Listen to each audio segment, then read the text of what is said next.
Welcome to RPRA's consultation on proposed 2025 Blue Box and Hazardous and Special Products HSP program fees. My name is Julia Strife, and I'm a communications advisor here at RPRA, and I'll be your moderator for today's session. In this webinar, we'll discuss RPRA's role, outline our fee setting process, and guide you through the proposal for Blue Box and HSP programs. To ask a question, click on the Q&A tab, type your question, and hit send. All attendees can see the questions, and you can upvote your question to move it higher on the list. Throughout the presentation, we'll stop at certain slides to address your questions. We'll try to answer your questions that relate to the section we're covering at that time.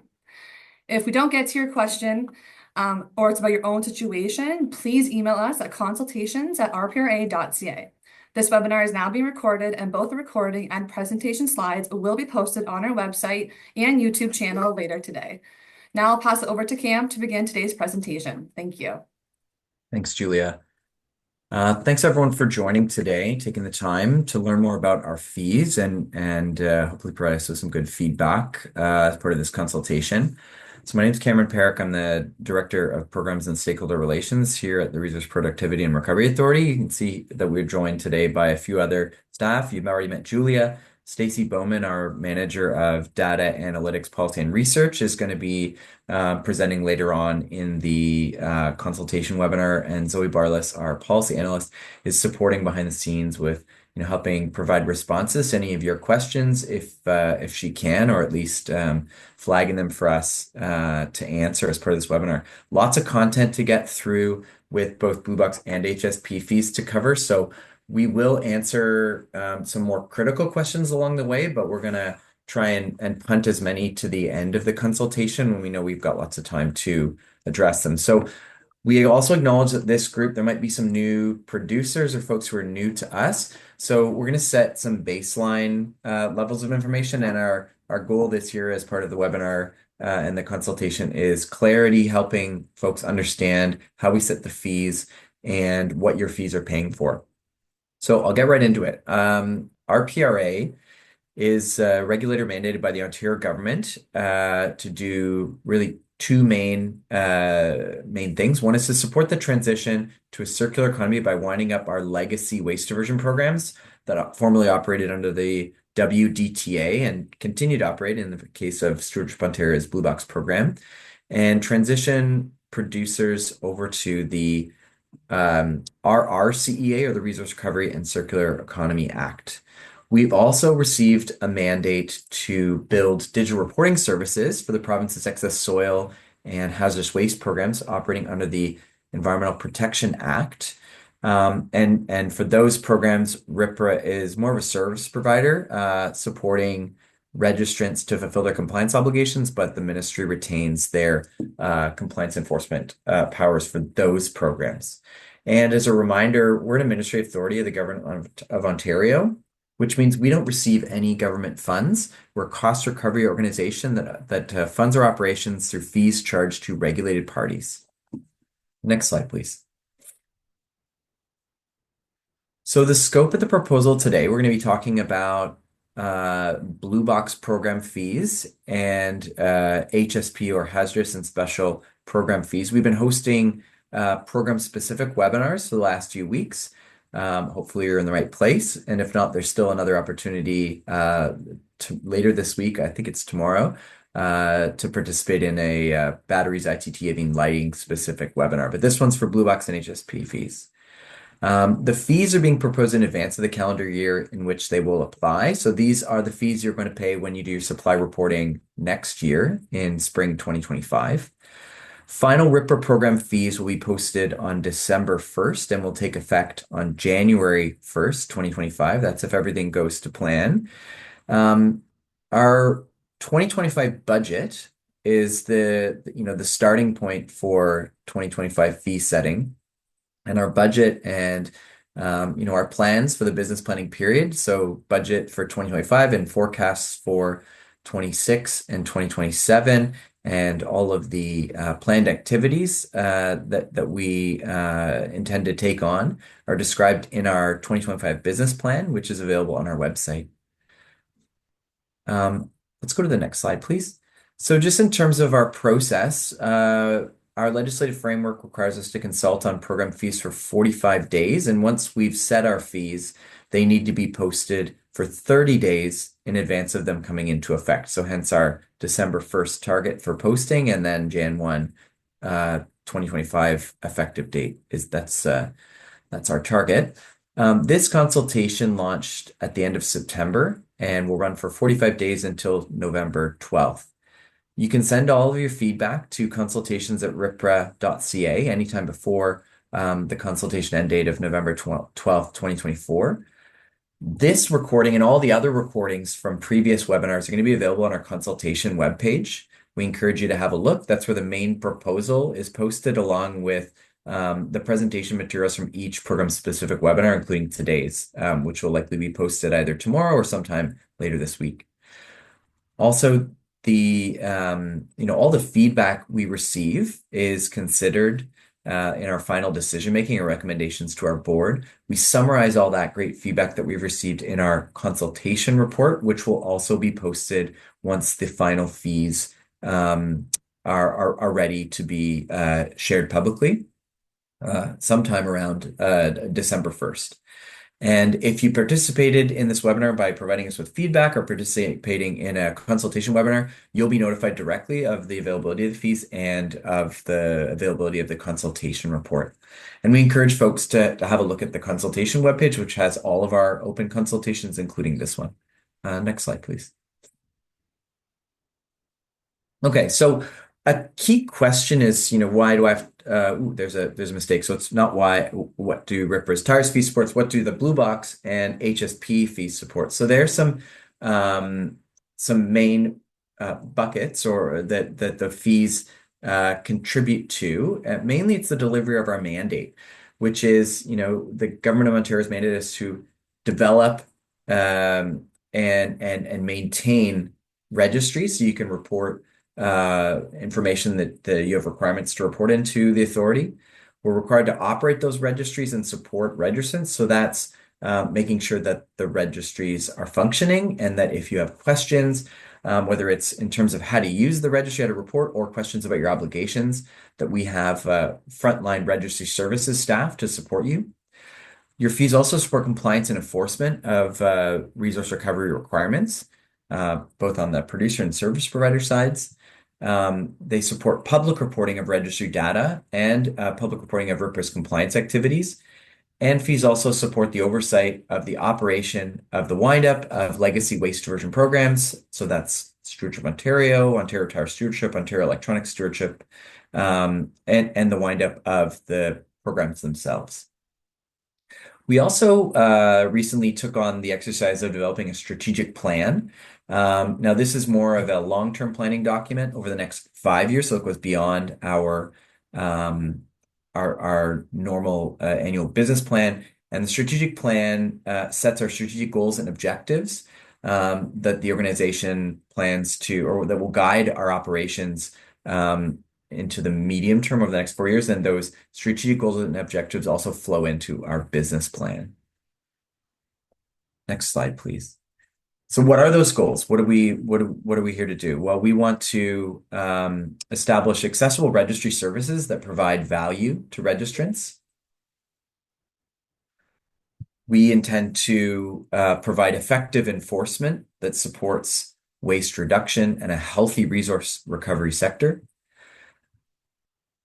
We'd like to be a trusted and useful public information source about resource recovery, waste, and RPRA activities.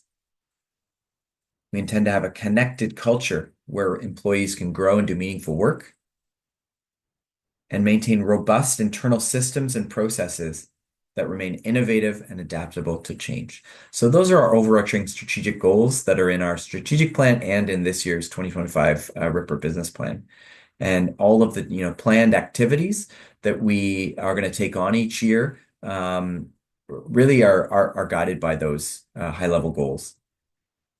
In our 2025 business plan, we provide details on what we plan to take on next year in terms of the new planned activities, as well as some of our more routine activities that we need to undertake to fulfill our mandate. We've highlighted here some of the new planned activities that are applicable to producers who might be listening in on this webinar today. So we're just going to go over a few of them. So some of the things we plan to take on in 25, we're going to finalize and implement a registry services delivery model, including a proposed service standard. We're going to improve the efficiency of RPRA's billing and payment processes. We've started a discovery phase recently, and in 25, we're going to be in an implementation phase, again, with the focus on burden reduction. So helping registrants be able to, understanding preferences for billing and payment and hopefully improving to reduce level of effort involved with paying RPRA's invoices. We're developing and launching a Blue Box facilities registry portal to help fulfill some of the obligations under the Blue Box program that kick in 2026, but we're getting ready for that. That will launch early on in 2025. We're developing a learning and management program to inform ongoing compliance and registry employee training. So really focusing on making sure our frontline staff are prepared to support you. And enhance their understanding and their abilities. Establish working groups for collaboration with other Canadian producer responsibility regulators. So, the role of an EPR regulator has expanded into Alberta, Nova Scotia, Quebec, and we want to make sure that we're staying connected and in touch with those folks, and where there's opportunities to harmonize, we want to be doing that where possible. Developing and implementing new collection and performance-related system guidelines. So that work is ongoing and continues into 2025. Developing and launching new public-facing website about Ontario's circular economy, and developing and implementing audit procedures in consultation with our stakeholders. So those are just some selected planned new activities for 25, and we encourage folks to have a look at the business plan if they want to learn more. Next slide, please. So in terms of our approach to fee setting, one thing we've done that's new this year is created a dedicated fees webpage to help folks understand how RPRA sets our fees. So if you want to learn more, we encourage folks to have a look at that fees webpage. But generally, everything is done in accordance with our general fee setting policy, which is also available on our website. And there are 4 main steps to get down to a producer fee. The first is we set our annual budget. We do that in consultation with our advisory councils and the ministry, and our board ultimately approves the budget by October 1st as part of our business planning process and submission to the government. Then we allocate our costs to the individual programs, and that's based on the total level of resources and effort associated with supporting each of our programs. And we'll have a breakdown later in the slide deck to share really how that breakdown goes. Blue Box takes up a large amount of effort to support, and therefore is allocated more than some of the other programs.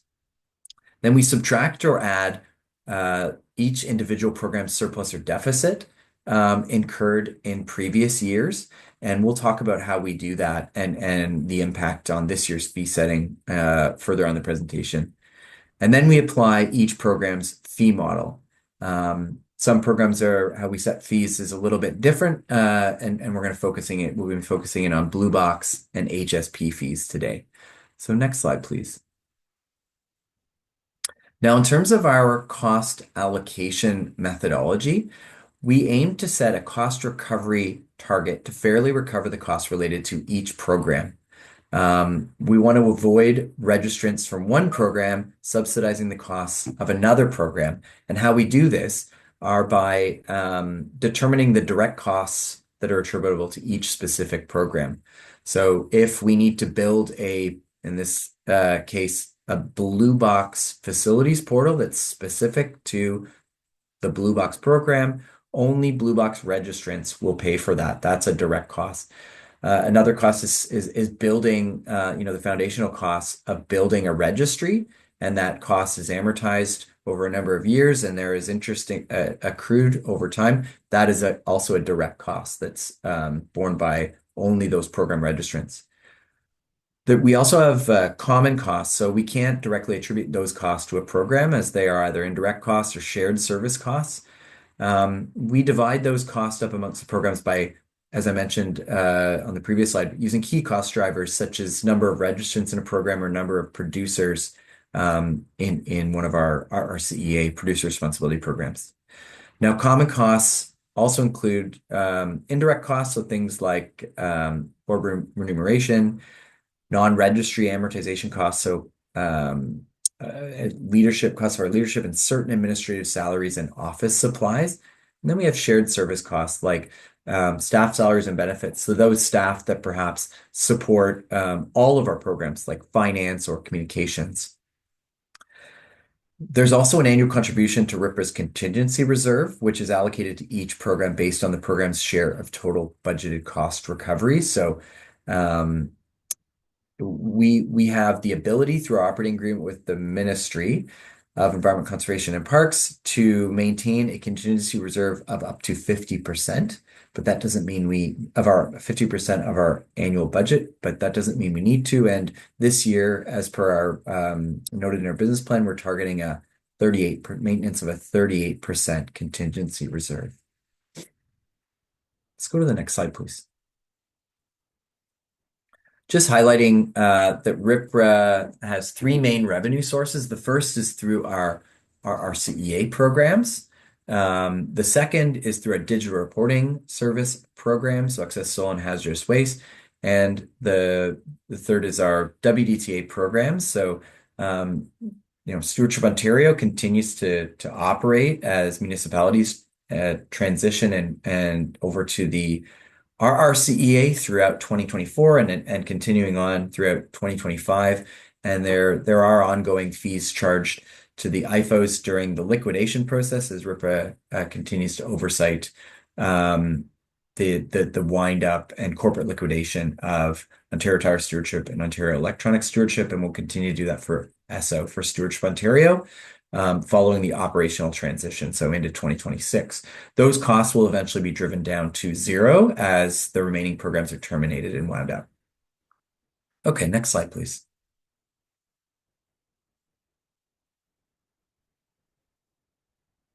So I'm going to, we've got a few questions. I can take the first one, the Blue Box portal. So this is called the Blue Box Facilities Portal in 2026.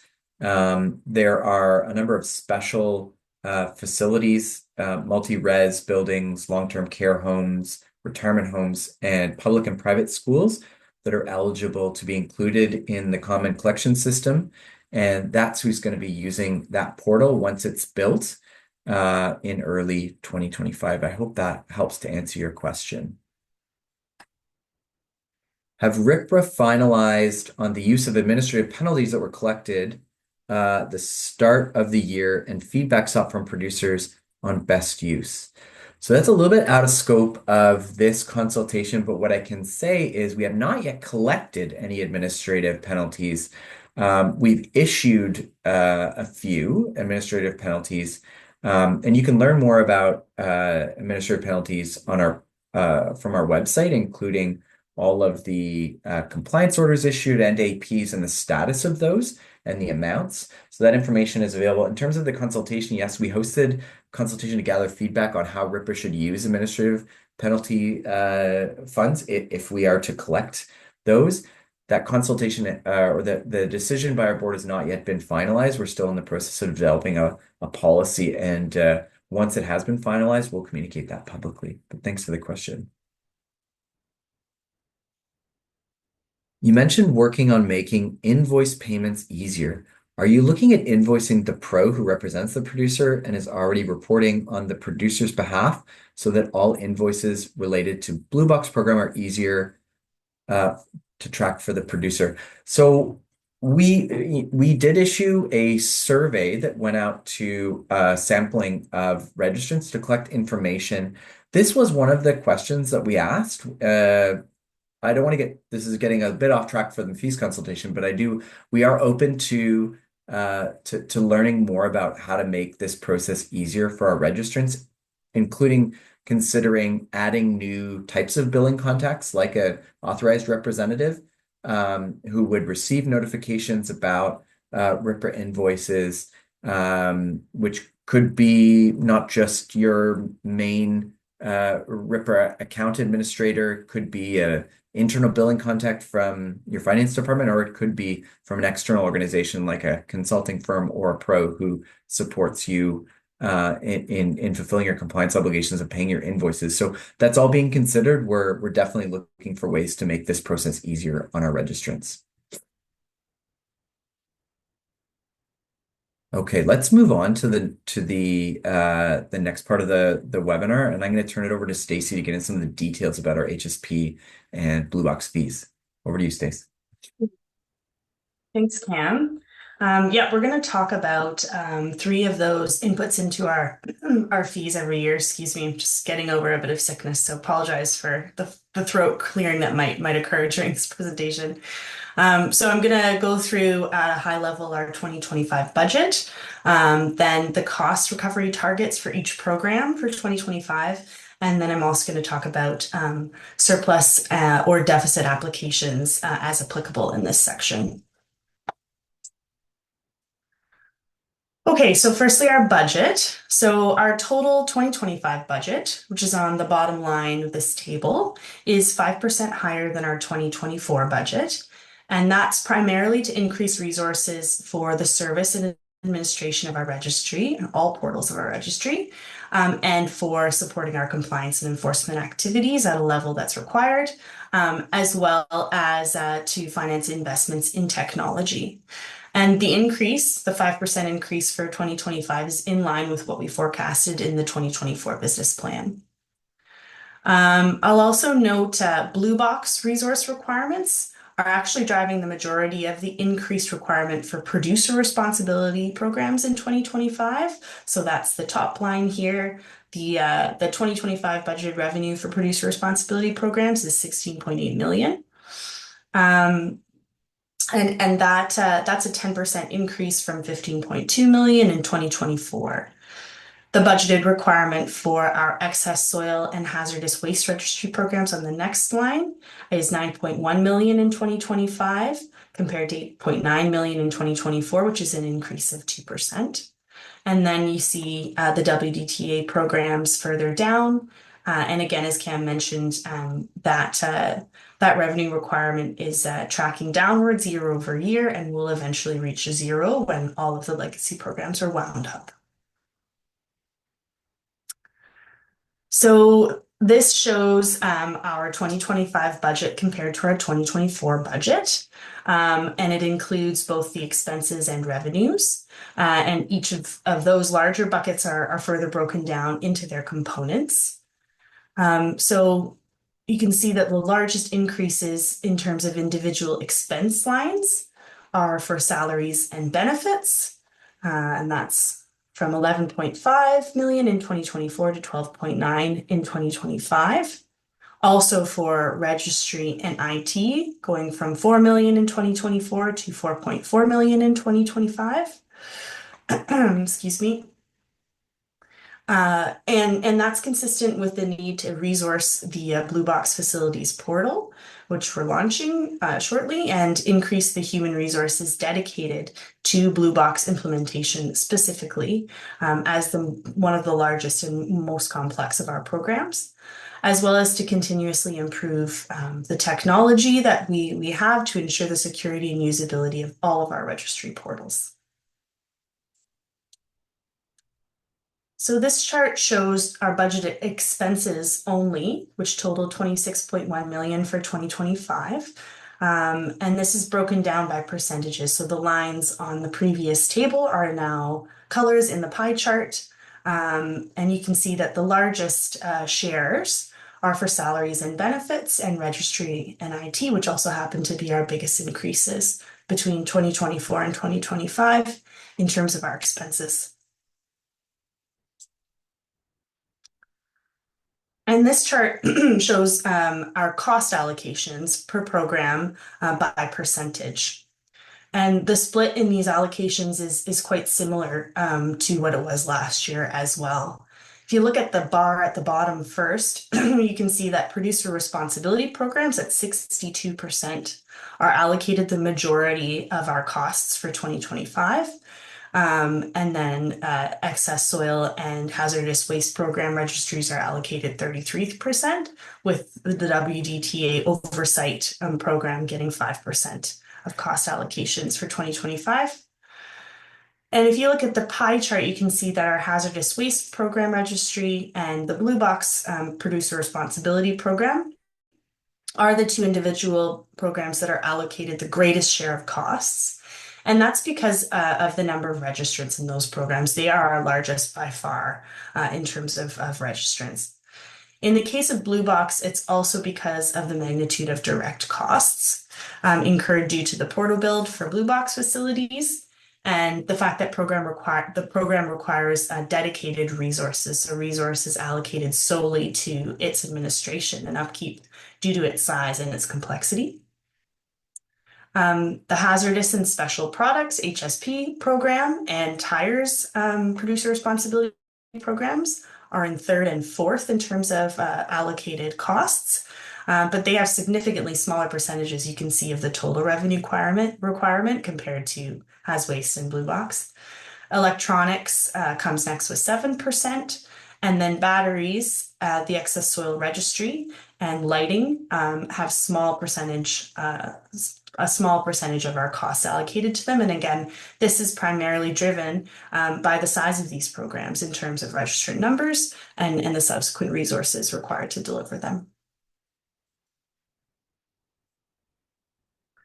So I'm going to transition now to talking a bit about how we apply surpluses or deficits in different programs each year. So program surpluses or deficits occur when the fees that we take in for a program, our annual revenue, exceeds or falls short of the cost recovery target for that program for that year. A surplus or deficit is usually applied to the cost recovery target for a program 2 years after it occurs, but it might be applied over the span of 1 or more years. And how we make that decision is we keep in mind a goal of minimizing annual fee fluctuations for that given program. Important to note also that a surplus or deficit is accumulated within the program. So if there's a surplus in the HSP program, that surplus would be applied only to the HSP program in a subsequent year. It would not be applied to any other program. Those budgets are kept within the programs only. So a little bit about specifically our Blue Box surplus for this year. So there was a surplus in 2023 of $917,000. And we're proposing to apply that to our 2025 revenue requirement to reduce that overall requirement. If there is determined to be a surplus or a deficit in the Blue Box program for 2024, we would consider applying it to the cost recovery target for Blue Box in 2026, so 2 years hence. And that decision would be communicated as part of the 2026 fees proposal next fall. So for HSP, there is, in fact, a surplus of $120,000 from 2023 in the HSP program. However, we're proposing to defer that refund for now to provide a source of revenue to support fee stability in future years. So essentially to just keep our fees as low as possible. And that's because for 2024, HSP is currently tracking at a deficit.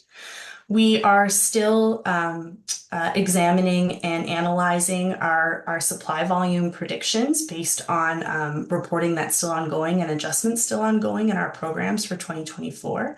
So actually all of the predicted volumes, which I'm going to get into in a minute, for 2025 are subject to change before our final fee rates are communicated to our board at the end of November.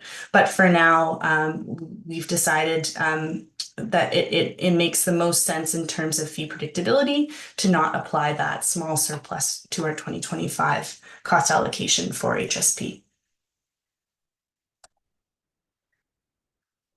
So this table shows you the 2024 and 2025 program cost recovery targets for each program, and also the application of surpluses or deficits in each program. And you can see HSP and blue box are highlighted in the center there.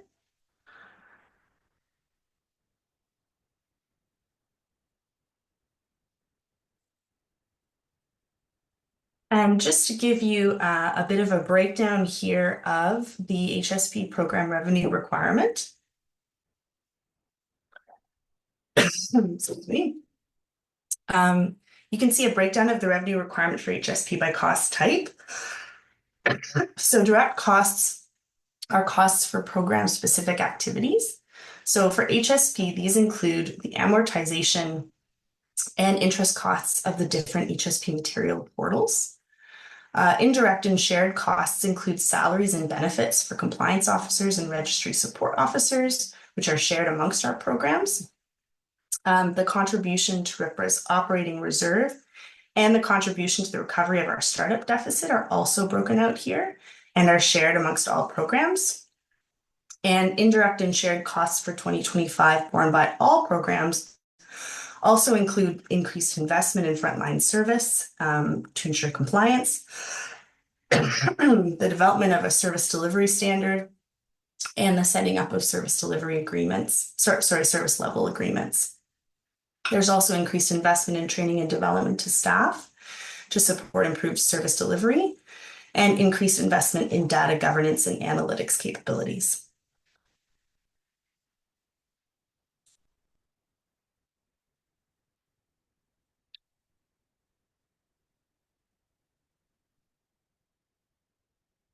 So this slide shows you the same breakdown for the Blue Box program. Blue Box direct costs include dedicated human resources for that program. So staff resources that are solely allocated to the Blue Box program instead of shared amongst programs, as well as direct costs to launch and service the Blue Box facilities portal. Indirect and shared costs include all of the things we just talked about: salaries and benefits for shared human resources, investments in training and data analytics, and shared technology costs. The Blue Box, along with the Hazardous Waste program as our largest programs, are allocated more of these costs than smaller programs like HSP, but proportionately the same amount. So it's all driven by the cost drivers of registrants and producer counts. Stacey, how about just take a moment before we get into the fees, catch your breath. Stacey is under the weather, definitely. So amazing that she's here In case delivering you the couldn't tell, presentation with us. But I think we got some more high-level clarification questions. There's a bit of a theme in some of the questions around the confusion between the cost to operate the system, the collection and management system for obligated Blue Box materials, and RPRA's cost. So I would definitely encourage folks to have a look at our fees page, but more generally, the RPRA program fees. These are fees charged to regulated parties to recover costs for building and operating our registries, providing service to registrants, and for undertaking compliance and enforcement activities, specifically for the producer responsibility programs for Blue Box tires, electronics, hazardous and special products. These fees are not the material management fees. They're not the fees paid to a pro to operate on your behalf the collection and management system for obligated materials. So just key clarification: RPRA is not operating a collection system. We're not selling materials, selling marketed materials to end markets. That's not our role. Our role is the regulator to help support registrants understand their compliance obligations and do compliance and enforcement. Hopefully that helps to clarify. I know there were a number of questions in here. There's another question I want to ask before we get into the fees. It's just about I want to acknowledge the question. It's quite a bit out of scope of the topic we're discussing today, RPRA program fees. But question is, what are you doing to work with the Environment Climate Change Canada to develop the plastic registry? So what I can say is, yes, there is definitely a bit of overlap in terms of the information that Environment Climate Change Canada is looking at requiring producers and system operators to report. We have definitely had conversations with Environment Climate Change Canada. However, the information that is reported into RPRA is definitely a little bit different. There's like I said, some overlap, but there's different information. I think there might be opportunities for us to work together in the future in the interest of burden reduction, but that's I think a discussion for another forum. Now, there's a comment about a 12% increase in salary and benefits. Are you adding resources? So first, I would encourage you to have a look at our 2025 business plan, which is posted to our website. It highlights exactly where we're adding new FTEs in which departments, and it'll be clear that it's near entirely increasing the compliance and enforcement teams' resources to ensure that we can fulfill our mandate. You know, we've recognized the blue box transition requires more compliance and enforcement resources. So that's we've added some dedicated blue box resources to our compliance team. We're also adding another resource related to training and development to help enhance that part of our service delivery, ensuring that our folks are even more prepared to support you and to do their compliance and enforcement work. So I hope that that helps to clarify where we are adding new resources. This one is done.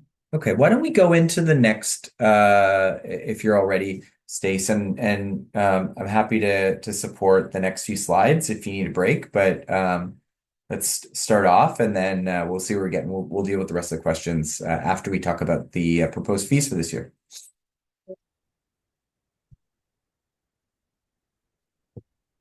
Okay, so just to level set, we're going to talk about the overall fee model for producer responsibilities for 2025.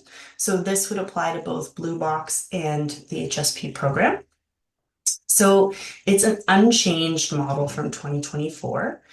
It consists of a nominal fixed flat fee for small producers and a variable per kilogram or per tire rate for other producers. Pam, I actually think you might need to take these. I don't want to be coughing through this whole presentation. Not a problem. So next slide. Let's go right into the fees. So let's talk blue box fees to start. Next slide, please. Okay, so consistent across all of our CEA programs in line with our planned budget increase of 5.6%. All of the flat fee paying producers or the small producers in each of the RCEA programs, we're proposing a fee increase from $90 to the $95, as you can see on your screen. And in terms of the variable rate paying producers, we're proposing a 23.3% fee increase for the blue box program fees, as you can see on the screen. Now, what's really driving this fee increase is a 22% increase in blue box program allocation, which I hope we've given you enough information to understand really what's driving that. A lot of new direct costs related to increase in resources dedicated to the blue box program and the compliance enforcement resources dedicated to that program, as well as the requirement to build the Blue Box facilities portal.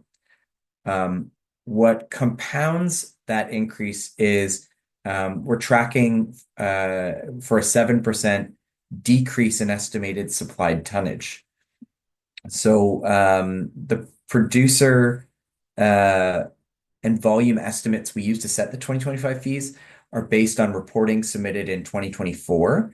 And what we're seeing is a downward trend. So if we have less tonnage, but we still have our program allocation, so that does cause an increase in the fees. You've got static cost being spread out amongst less tons. So that does have an impact on our fees. Now, we've also provided down at the bottom in the last bullet some of our estimates, and this is really helpful. We're definitely looking for feedback. If you think our numbers could be supported by some other data points, we're both in terms of the total number of producers that we're estimating to have coming in 2025, or the total amount of supplied tonnage that those producers are supplying to the Ontario marketplace. We're definitely welcoming feedback on those estimates. Can you go to the next slide, please? So just some more detail around what's driving the variable rate fee change. So we've got the actual program allocation is increasing, mainly, as I mentioned, due to some new direct costs. The supply volumes are decreasing. We're also able to apply $900,000 or around there in surpluses from previous years to this year's recovery target, which helps to bring down the overall recovery target, and a very small impact on total number of small producers. Next slide, please. And I'll come back to some questions specifically about this once we get through the HSP fees. So here's our HSP fees proposal. As I mentioned on the blue box table, we're proposing to increase the flat fee for those smaller producers across all categories here and all programs, for category A and B at least, from $90 to $95. Now, the automotive, so we're gonna go through the materials, the automotive materials first.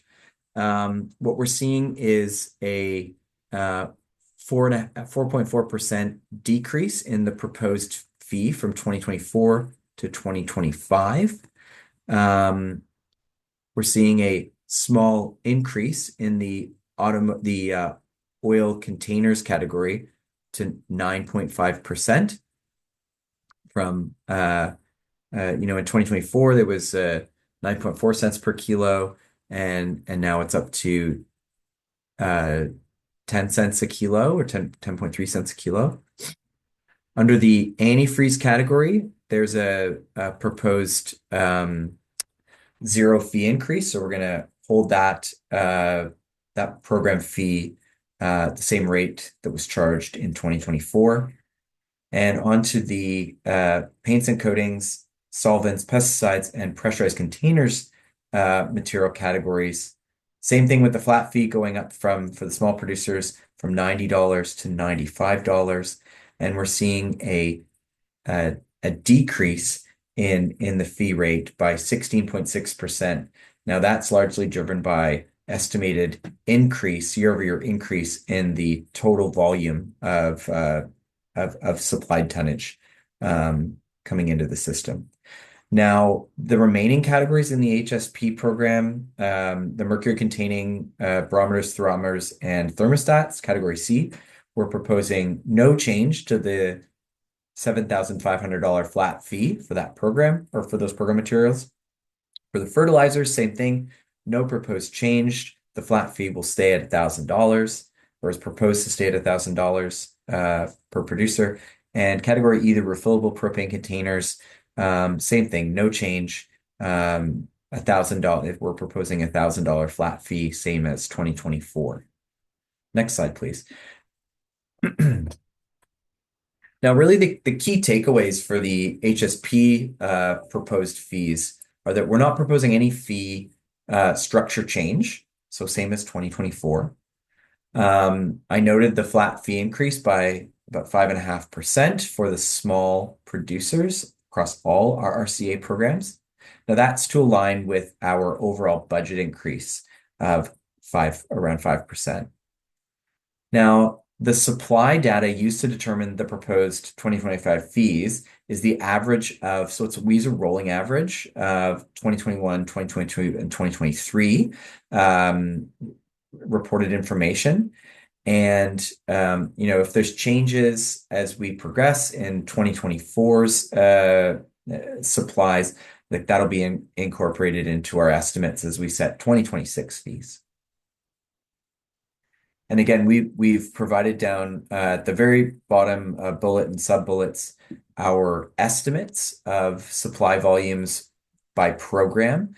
And if any of our attendees, our stakeholders, or individual producer businesses, have any feedback to provide on our estimates, we're happy to receive it to help us increase the accuracy of our estimates. We're definitely open to feedback, that's for sure. Next slide, please.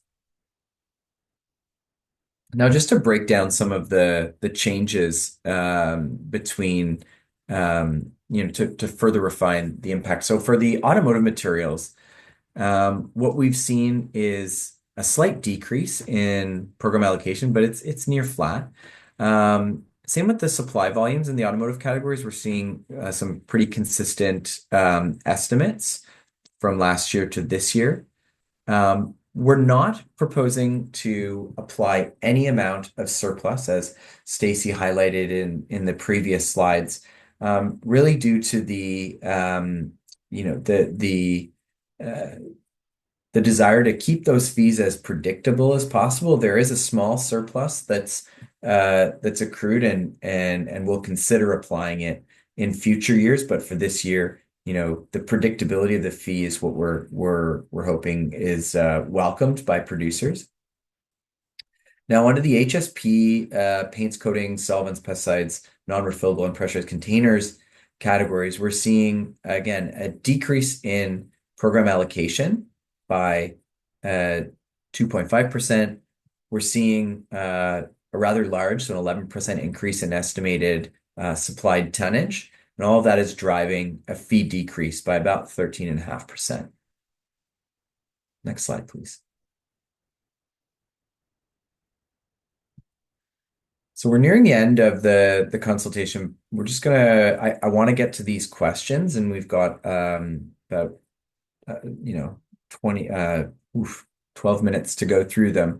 If you do have feedback, we encourage you to send it to consultations@rpra.ca. All feedback received will be considered as we make our recommendations to the board to approve the fees. The final 2025 program fees and a consultation report summarizing all the feedback received during the consultation, including all the questions you've submitted here and how we answered them. And if we don't get to any of your questions, if you've provided your name, we will definitely endeavor to respond to you directly and get an answer to your question. Once we have the fees approved by our board at the end of November, we're going to post the fees and the consultation report by December 1st and notify all stakeholders of the availability of the final fees. So just a final reminder, consultation period ends November 12th, 2024. So we encourage you to submit your feedback on or before that end date. Okay, so now on to the questions that we've got. We've got 4 or 5 questions. I think I can get through a few, and then Julia, I'll hand it over to you to gather some feedback on how we delivered the consultation today. But let's just read these out. So could you talk about the activities done in 2024 to address the 450 potential blue box free riders identified by RPRA at the end of 2023? So I'd encourage folks, if you're curious about learning more about our compliance activity information, we have a public reporting page that's called RPRA Compliance Activities. We post a great deal of information about cases opened and closed in each year, and those pages will be updated as we proceed, and we'll see some trending data to show our registrants and stakeholders exactly how many free riders we're bringing into the system each year. But in terms of specifics of compliance activity. I don't think I can get into it on this webinar. And then the second question is, of the free rider cases closed out in 23, 68% of them were obligated producers brought into compliance. With 450 open cases, this could mean there are around 300 non-compliant producers, or almost 20% of all blue box producers. When will these be brought into compliance, determined to be not obligated? What are your service standards to resolve this case? So we do have service standards that relate both to response time to inquiries, as well as case closure rates, like how long it should take us to close cases. We're in 2025, we're going to be sharing more information about those. Right now, we're kind of in tracking and monitoring, and so there will be more information in the future about that. Now, in terms of how we address free riders in all compliance cases, we use a risk-based model. So we definitely focus our limited resources on those cases that pose the highest system risk. So just because you see a very high number, that could be not represent high risk cases, and we'll always go after the the highest risk cases first.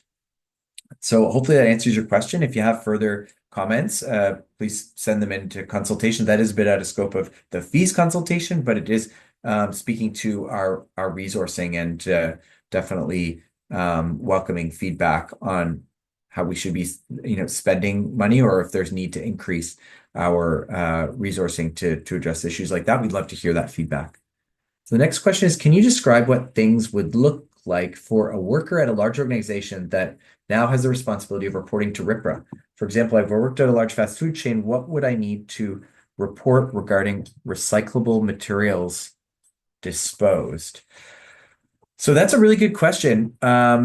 I would start your journey by having a look at our website. If you're a Blue Box producer, have a look at, we have a page dedicated to, what you need to know if you think you might be an obligated producer. Have a look at the materials, and then you can call into our registry support line to begin the discussion and learn more about your obligations. We do recognize that for some businesses, this is new. You're a newly obligated producer. For some, you're used to paying an industry funding organization to help you satisfy your compliance obligations in terms of funding the collection system. But I think most businesses' first step is doing a bit of background research, reading, and then giving a call to our registry support line. Or sending them an email. It's registry@rpra.ca. Okay. Blue box fees have doubled since 2021. How does RPRA justify the significant increase over such a short time? So I think the first key clarification there is, when you say blue box fees, do we mean the cost to operate the material management system, the actual collection of the obligated materials and management of those materials? Or do you mean the RPRA fees? And if it's the registry fee. So yeah, we've over time we've recognized that we need more resources to fulfill our mandate. And then as we build new things, we're a cost recovery organization. So a big example is building this Blue Box facility portal right now that has a direct cost to the program. Now, if we add more dedicated resources to support compliance and enforcement of the related to the Blue Box program, then again, that's a direct cost that would result in fees increasing. But just something to consider is, a small investment in RPRA, especially dedicated costs to the Blue Box program, and fulfilling that compliance and enforcement mandate could result in bringing more producers into compliance, and therefore helping to spread out the cost, that high material management cost, amongst more businesses that are now complying with the program. So hopefully that helps to answer your question. And Paul, please, if you'd like to continue the conversation, I encourage you to reach out to consultations, and we are willing to definitely learn more about the impact of our fees on regulated businesses and set up one-on-ones. So again, that can be done by sending us a message through consultations@rpra.ca. So I see another questions come in, but so I'm going to hand it over to Julia to do the poll, and then we can talk about the question after. Yeah, thanks, Cam. So I actually just launched the poll. So if you just take a minute or two to complete that, that'd be great. We include these polls in all our sessions to gather feedback and improve our future webinars. So just take a minute or two to answer that. That would be great. And Cam, you can go ahead and answer that question if you like while that poll is running right now. Thanks, Julia. Okay, so the next question is about how we apply surpluses as deficits. So I'm going to read the question. It's a great one. So you've assumed a significant decrease in volume for oil containers. If volumes don't decline, you will generate a significant surplus. Will that surplus be given back to oil container producers in the future, or will it be a part of a generic HSP surplus fund? So if we do have, we're not perfect, and we know that out in the marketplace, there is a bit of volatility. So if we overestimate or underestimate, in some years we might collect too much or more than we estimated in terms of the recovery target, or we might not collect enough. So if we do collect more than anticipated and have a surplus, we would apply it in future years, and that would cause a decrease in the fees. So yes, it would be returned to the producers by applying it to a future program allocation. We're not proposing in the HSP categories to apply any of the surplus. Maybe we can move back to Stacey to the table that shows all the surpluses. Keep going all the way back. It's a big table that shows the full surpluses for each of the programs or deficits. This one. So for HSP, last year there was a deficit of almost $75,000. So that caused an increase in the fee when we were setting the 2024 fees back in the fall of 2023. This year there is a small surplus. I don't know the exact number. Stacey, maybe you know it off the top of your head. I think it's something like $100,000.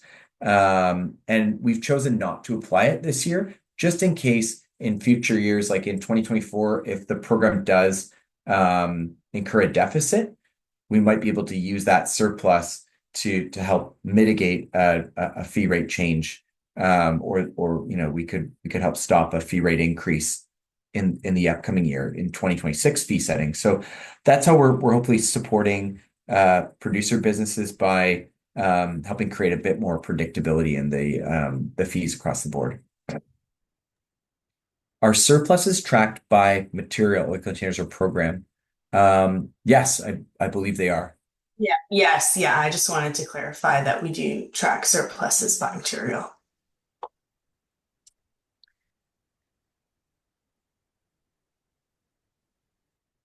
We're coming up on time. Again, please, if you have any more feedback, we encourage you to submit it to consultations@rpra.ca by November 12th.